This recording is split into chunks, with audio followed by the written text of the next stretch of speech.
ई गणतंत्र दिवस के होई राहुल बहू हम इनकरा से बियाह कर चुकल बानी बहू। बिना दान दहेज का कोनो बियाह शादी होला। दुल्हन उहे कहाई जौन धन ले आई। भिखारी के औलाद ये गिलास जोड़ के दे। पैसा देवेला रे, जा जाके बना चूल्हा पे।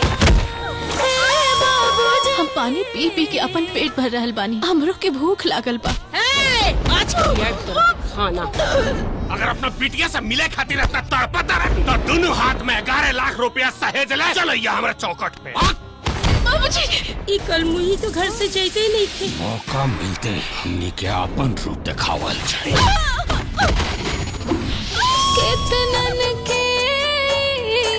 ऐसे जिंदगी के तबाह मत कर, दूसर बियाह कर ला। बेटा जाने लू ना, तोहर चूल्हा छुआई के रस्म है, खीर बना दिया। हम खाना वाना ना बनाई। ओ लक्ष्मी हमनी के साथ वैसे वैसे करत पिया जैसे हमनी के कविता के साथ कैले रहने।